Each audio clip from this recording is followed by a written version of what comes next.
ada this one lembaga. Dia duduk kat situ buat apa? Situ. Dia tengok kita lah. Dia tengok kita Dia shoot? tengok kita shoot lah. Serius lah. Tapi sebab, dan aku tahu tu bukan orang.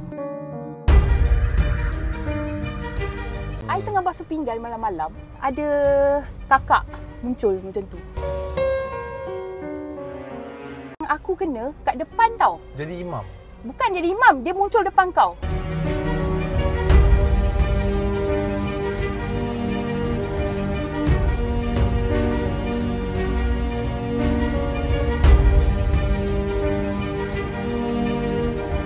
Hello, Assalamualaikum. Welcome back to my YouTube channel. Bersama saya hari ini kita ada Hanan yang akan bercerita hantu sekali lagi. Waktu yang his shoot dengan Hakim, dengan Hanan dekat dalam laptop apa semua tu, itu adalah waktu PKPB. So lepas daripada tu ada lagi kisah dia. Kisah dia adalah macam Hanan ni dah start pergi classes dengan Hisa, kelas-kelas Quran apa semua. Dan daripada itu ada lagi kesinambungan cerita. So mungkin cerita hantu ni adalah ada angle-angle Islamik dia sikit ya guys.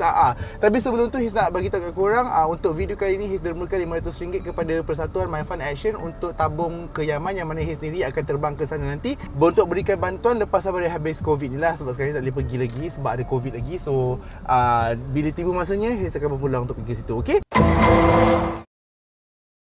Waktu Hanan ni bercerita pasal kawan dia yang ingat tak episod tu yang ada boom dekat dinding belah sini tu semua tu. Ada satu tangan ketuk kuat gila, ketuk yang macam obvious. Macam pam macam gila obvious lah. Lepas aku cakap dengan dia, weh, aku macam dah weh, tengoklah tu kawan aku boleh kegas kat situ. Benda yang weirdnya, for 2 weeks dia tak cakap dengan I tau. Dia macam dia lain kelas dengan I, dia lain fact. And then bila I jumpa dia macam tak contact I semua. Bila I sembang balik dengan dia macam, kenapa kau tiba-tiba menyepi ni kan? Lepas tu dia cakap macam tak tahu, aku jadi takut dengan kau. Lepas daripada you shoot episod tu, you contact balik kawan you? Oh ya, okay.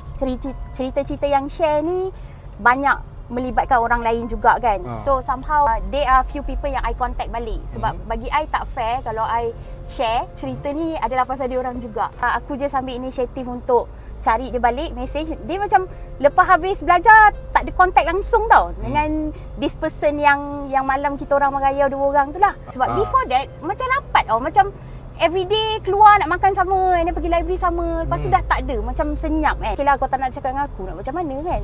Okay. Tapi bila buka balik cerita dengan Hiz ni, and then ada pasal dia, so ambil inisiatif lah contact dia balik. So I just like mula tanya khabar je, macam sihat ke tak, buat apa sekarang, kat mana sekarang. Actually dia dah move to negeri yang lain. Dia tahu video Hizman Huzi, like who doesn't. Okay. So like he knows Hizman Huzi funny guy. So I just cakap dengan dia lah, you jangan terkejut lah kalau tiba-tiba I cerita pasal kisah kita yang malam kita merayau and then kita kena kacau tu. And then dia kata, oh tak, I'm cool with that. Lepas tu alang-alang tu macam I tanyalah macam, kenapa actually we stop talking at that time. Barulah dia reveal. So actually malam tu yang selepas gangguan tu, actually ada benda yang ikut dia. Untuk I, benda tu macam dah settle kat situ. Tapi untuk dia, ever since that, dia rasa macam ada orang ikut dia, ada orang perhatikan dia, ada orang macam mengawal gerak-geri dia. Sometimes orang yang tak boleh nampak tu, efek kat dia lagi teruk. Sebab gangguan ni, dia individu lah, takkan gangguan kita sama kan. Apa yang jadi kat dia time tu, dia sampai tak boleh fokus kat kuliah. And then dia macam selalu down, depressed. Okay, by the way kawan aku tu lelaki tau. Dalam kes ni, dia yang macam heavily affected by that thing. Tapi dia tak let me know. Dia sendiri sebab dia menghilang, dia senyap kan. And then dia pergi berubat. Biasalah bila benda-benda kena macam ni kita akan pergi berubat. So dia pergi berubat and then dia rasa macam dekat belakang badan dia selalu sakit tau. Dia rasa macam ada orang duduk dekat bahu dia. Macam dia mengangkat something sampai dia rasa dia macam dah bongkok sikit. Dia cakap okey lah, mak ayah dia bawa pergi berubat. And then orang tu suruh pakai tangkal. Lepas dia pakai tangkal tu, gangguan lagi banyak. Lagi banyak macam kau macam kenapa bagi tangkal? Orang tengah desperate sebenarnya. Orang desperate. Yelah, siapa tak risau tengok anak macam tu kan. He started to macam nampak kelibat nenek kebayan, something like that lah. Nenek kebayan as if bongkok lah. Contohnya dia tidur And then macam ada reflection kat dinding dia kan, ada like sikit-sikit punya cahaya kan. Dia nampak like kelibat nenek macam tu. And then because of that thing, and then terganggu, dia berhenti belajar tau. So that's why I cakap gangguan ni dekat setiap orang lain. Some people teruk sampai tahap macam tu. After that baru dia berubat yang cari ruqyah ni. Tapi bukan sekali lah, dia ada banyak-banyak kali dia pergi. The ustaz yang macam dia nampak okey tu, yang ubat dia tu. And then dia cakap lah, ada pergi mana-mana tempat tak yang ada pokok besar. Dia cakap lain kali, kalau boleh macam tak ada tujuan, jangan suka-suka merayau, pergi-pergi tempat macam tu. Kalau tak ada tujuan, jangan, elak. Benda ni sometimes dia pada orang lain, tapi dia tersinggah pada orang lain sebab maybe orang kedua tu lebih lemah semangat dia. Berubat tu jangan, kalau pakai benda selain daripada ayat Quran, tak payahlah percaya. Kalau berubat. Hanan, tapi kan sepanjang-panjang kita ni macam lepak bersama ke benda semua, ada tak? Ada tak? Macam contohnya contohlah paling lama kita duduk satu kereta sama-sama kan. Kata dalam kereta sekarang ke kan. Sekarang tak ada habis. Kalau ada pun I won't address it dekat situ. Aku takut nak cakap sebab tu sekolah agama ni. Bukan kat dalam, maksudnya dekat depan-depan tu. Macam ada yang menunggu tau di depan tu. Macam aku rasa tak sedap kan. Tapi sebab kita tengah shoot time tu, kita masuk je lah. And then satu itu kan sekolah agama. Dekat entrance tu ada this one lembaga. Dia pakai sort of kain kepala warna kuning. Serban ke? Macam serban tapi bukan serban. I tak tahu macam mana nak describe. Warna kuning. So dia duduk kat situ. Dia duduk kat situ buat apa? Dia tengok kita lah. Dia tengok kita shoot? Dia tengok kita shoot lah. Serius lah. Tapi sebab, dan aku tahu tu bukan orang. Sebab apa kau buat tengah-tengah macam tu? Orang tengah makan apa benda semua. Dan orang lain tak perasan kehadiran dia? Tak perasan, aku seorang perasan. Sebab kan, sebab waktu tu kan, kita kan kamera kan tracking kan. Orang semua dah beredar, korang lalu, dia ada je kat situ. Sebab itu adalah situation where kita tak bersendirian. Kita ramai-ramai. So aku macam anggap ni just another ni lah. Gangguan je lah. Walaupun itu adalah tempat agama, tempat agama benda semua. Tapi of course lah, tempat budak-budak belajar ni pun mesti ada orang ganggu kan. Break kat mana-mana lah. Lagipun pula tempat tu ada bisnes dia apa semua kan. Mungkin orang hantar ganggu ke. Betul. Ataupun kadang-kadang benda tu datang menumpang untuk belajar mengaji. Kita tahu kan, kita tahu. Tak mana lagi. Sebab kan kita travel all over the country kan. All over Delhi kan. So kita pergi Felda tu of course lah ada. Felda banyak weh. Bukan nak cakap orang Felda menyimpan tak? Bukan. Sebab dia dalam kawasan hutan kan? Dia dalam kawasan hutan kan. So macam itu tepi-tepi jalan. Sebab kita masuk Kulai tu kita ada lalu kubur Cina lama tau.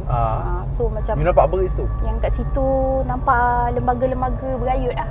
Kalau you tanya on the road apa yang I selalu nampak, dia always nampak 3 orang budak berpakaian serba putih. And tak pun akan nampak satu lembaga pakai baju putih tapi dia sangat tinggi. Dia tinggi gila lah. Dia akan melambai-lambai. Dia macam muka dia macam mana? Muka tak ingat. Tapi selalunya benda macam ni dia, yang I selalu nampak version. Sebab kan I cakap dengan you, I selalu doa tak nak nampak muka kan. Dia yang tu muka dia macam separuh muka dia tertutup oleh kain tu. Kain tu macam serban tapi bukan turban kot. Mungkin turban. Mungkin turban. Tapi susuk lelaki lah. Seperti mana Hiz bagi tahu baru-baru ni Hanan ada macam pergi classes Al-Quran, ikut Hiz apa semua. Tapi gangguan Hanan tu ada first week tu macam makin lama makin teruk. Apa yang makin teruk tu Hanan? Masa PKP yang Hiz call I suruh nak cerita pasal cerita hantu tu, waktu tu belum I boleh ikut you pergi kelas Quran. Kita bukan cakap kita pergi kelas kita nak preaching tau. It's just like kita tahu kita ni jahil kan. Betul. Kita pergilah belajar Quran kan. Korang suruh berubat kan. Kan suruh berubat kan. So anyway, aku yakin nanti ada orang komen tu kalau pergi kelas Al-Quran kenapa tak pakai tudung. Yes. Aku yakin benda tu. Okay, Dik, sabar-sabar Dik, sabar. Sebab sekarang ni kita betulkan dahulu iman kita. Iman kuat, akidah kita kuat. Bila akidah kuat, automatik yang lain-lain pun akan ternampak juga dan terzahir juga. Betul. Jadi anda hanya perlu buat apa? Doakan saja. Yes. Sebab sepanjang-panjang Hiz berhijrah apa semua tu, mencari Al-Quran, mencari agama dan mencari Tuhan ni, Hiz banyak perasan orang-orang kita ni lebih banyak melarang daripada membenarkan. Betul. Faham tak? Biar kita doakan saja Hanan yang terbaik, okey? Masa umur I awal 20s kot, early 20s, ada pergi dekat seorang yang I berubat ni.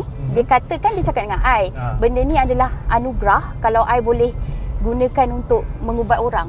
Tapi dia kata syarat dia, if nak dapat that anugerah, kamu tak boleh buat benda-benda lara.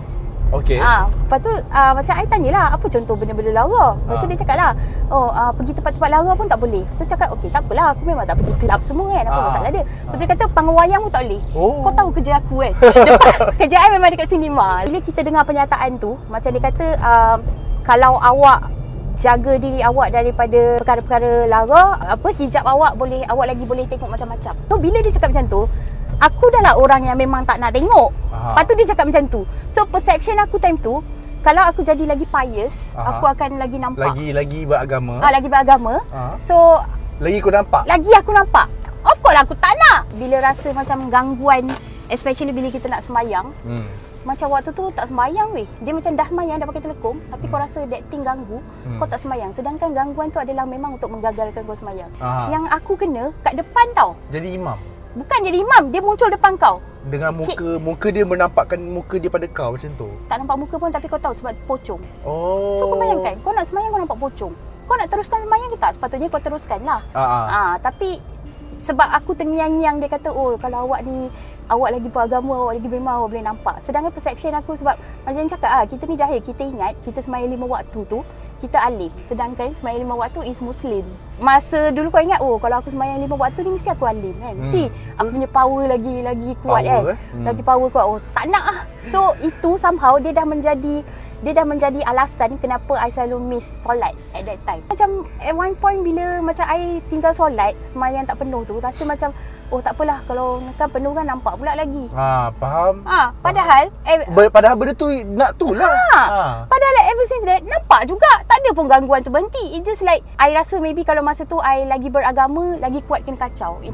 Interpretation lah salah waktu tu. Bila I dah start belajar Quran dengan you, I dah ikut you, gangguan dia lain pula. Okay, first gangguan dia adalah I tengah basuh pinggan malam-malam kan, and then my house is nearly dekat dengan tingkat 30 tau. So this ada kakak muncul macam tu. Dia macam tu. Macam tu? Yes, dekat depan aku nak basuh pinggan. Sebab you punya sinki tu depan dia window? Yes. So benda tu kakak tu macam tu lah? Macam tu? Yes. Okay. Kejut gila. Kita punya cikgu kan cakap, InsyaAllah kalau macam kita betul-betul amalkan Al-Quran dan Sunnah, gangguan-gangguan ni akan pergi kan. Tapi aku rasa itu yang dia datang kacau tu, maybe dia nak aku stop. Sebab lepas tu, okay, for the longest time actually kat rumah sewa ni, my housemate tahu bilik I suruh katil dia, I dah bawa keluar tau. Kira I tidur atas tilam tau. Diorang tahu bilik I tak ada katil, but diorang tak tahu kenapa.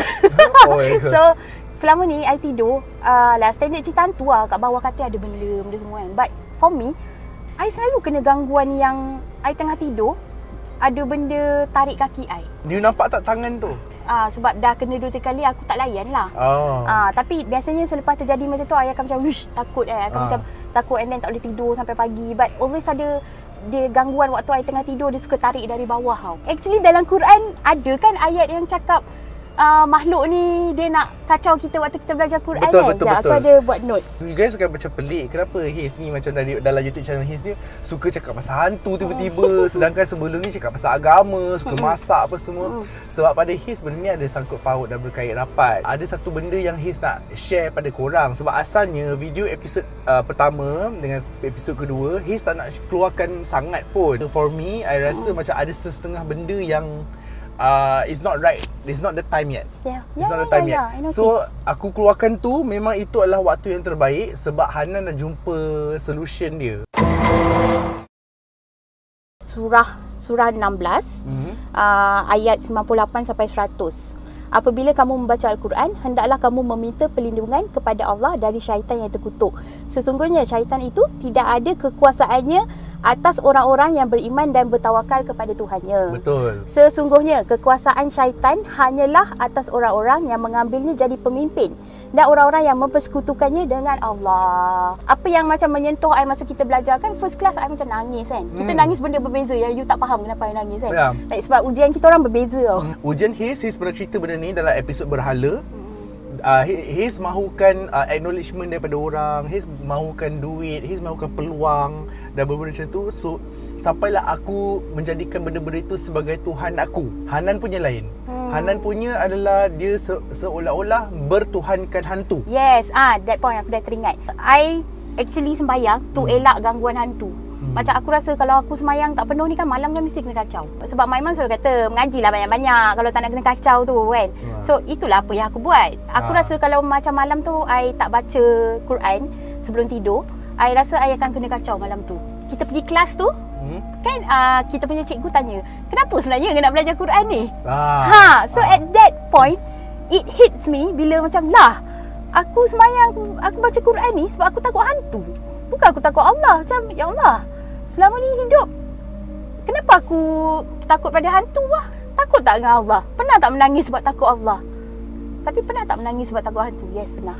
Sekarang ni I rasa I jumpa my jawapan is sembayang ke tak sembayang ke, it's not because of you takut hantu. Dalam Quran sendiri dah cakap kan, kalau kita tunduk kepada benda tu yang akan keep on belenggu kita lah. Betul. So dia start kacau sembayang pula. Dia start macam masa awal-awal dulu yang kan I cakap I berhenti sembayang sebab I nampak things kan. But this time around I tak nampak benda, tapi dia cuit.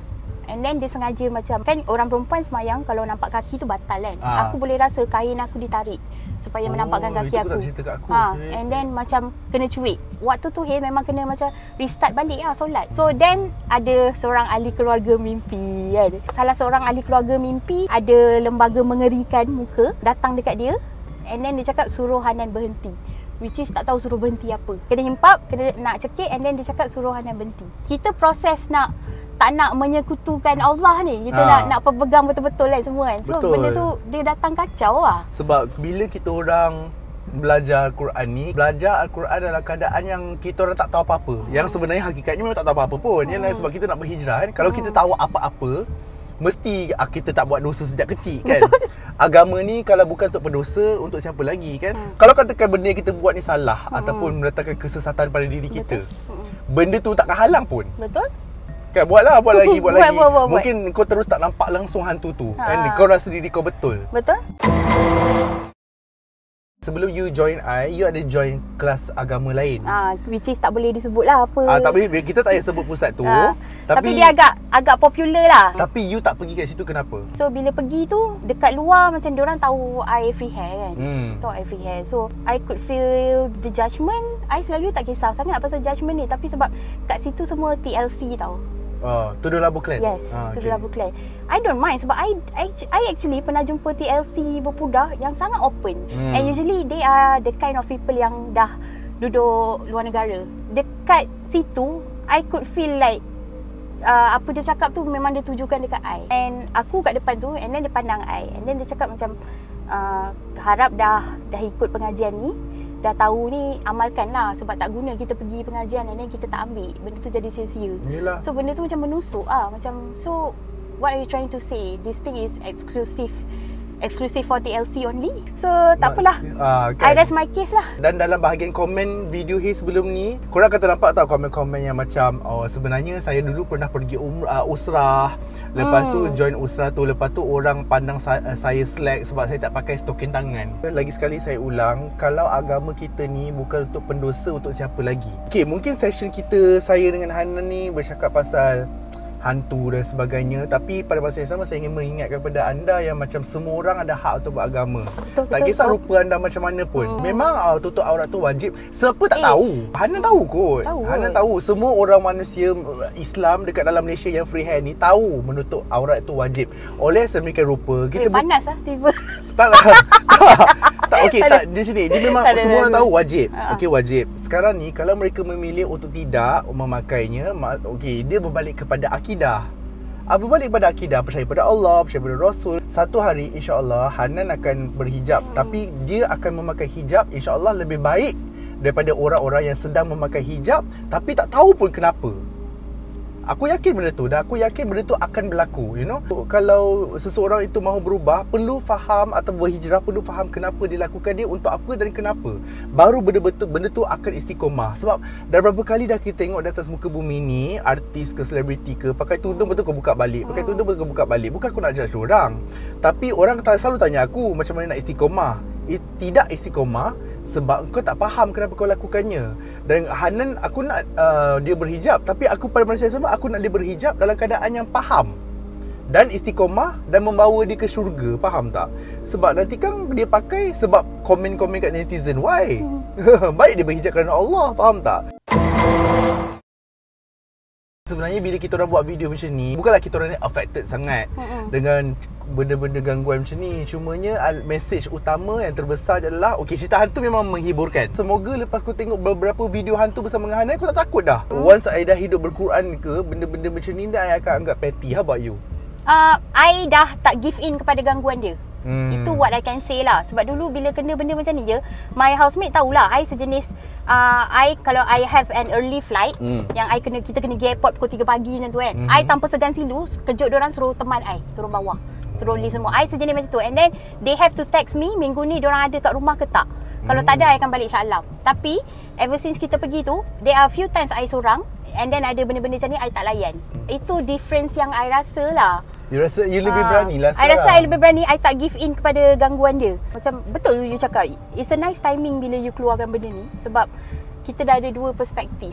Like before turn to Quran, like okay lah dulu, tak nak semayang, tak nak beragama sebab takut nampak hantu. And then okay, semayang penuh, mengaji sebab tak nak kena kacau hantu. But now we have a different perspektif kan. Itu saja cerita hantu daripada Hanan. Kalau ada apa-apa update cerita hantu daripada Hanan, kita akan buat record lagi. Dah saya ingat kamera ni. Dah suruh berhenti. Bye.